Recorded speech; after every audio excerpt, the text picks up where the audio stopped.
certainly we've seen some industry groups really hard hit by COVID-19, including the restaurant companies, gyms, and also clubs. I wanted to take a look at these beautiful visuals we have of the Cambridge group of clubs.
Well, the Cambridge group of clubs includes a couple of key clubs that the Bay Street elite do join and get together and discuss deals and business. That, of course, is the Cambridge Club. Also including in this group is the Adelaide Club and the Toronto Athletic Club. Joining me now is Clive Caldwell, the founder, CEO of the Cambridge group of clubs. Clive, great to see you and wonderful to see those visuals. I feel like it makes me want to get back into the gym, into the clubs, and to do it as soon as we're done taping as well. So welcome and thanks for being here.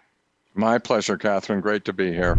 Clive, I want to take us back a little bit in terms of the government programs, both federally as well as provincially, that you had to understand. I think they were somewhat confusing in the beginning days. Talk to us a little bit about what that experience was like, what worked and what didn't work. Well, you're absolutely right. It was very confusing, and it's been tricky all the way through the piece for us. We had just a magnificent HR leader, a woman named Andrea Larson, who had to work her way through all of these things. But there's no doubt it was a great help both to us corporately and a great help to our people. And I think it's fair to say there were a lot of discussions on what was going to happen in the election, and I think that the victory by the Liberals was probably because of all of the support that they've been giving to Canadians over the past 18 months was a big help in that election campaign. And were you able to access the funds? I mean, we were. You were.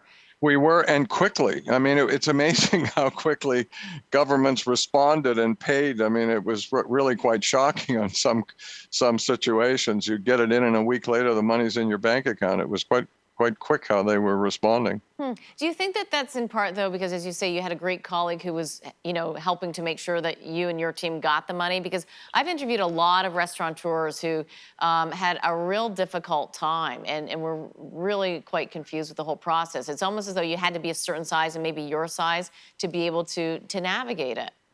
Yeah, that may be true. We have a CFO as well, a woman named Karen Malone, and she is just on top of everything. And so you may be absolutely correct that we were able to really do it properly. And as a standalone restaurant, to have the infrastructure to really manage your way through all of these things is not that easy to do. One of the areas as well that, got talked a lot about more in the beginning days is the relationship between the business owner and the real estate owner, and who really should foot the bill or carry the costs. What was that like for you? Well, that was a big challenge, and as you may know, we had to seek legal restructuring, and a law called CCAA, which is similar, I think, to Chapter 11 in the United States. But at the end of the day, our landlords were really helpful. That was Brookfield and Cadillac Fairview. They were extremely helpful, and had they not been, we just would not have survived. But we've really come through the process well. Our balance sheet is pretty healthy, and our big challenge now is coming out of this and not losing a fortune as we work our way back, and it's going to take some time. And how do you do that? What's the plan for that? Because a lot of people, the people who have kind of made it through, That's great. And now they're almost waiting for people to come. Yeah. Well, we just have to be cautious. We've got to not blow our brains out in terms of having 150 group exercise classes a week as we used to do prior to the pandemic. We've got to make sure we're keeping the numbers related to the numbers of members that are coming back. So we've just got to be very cautious and careful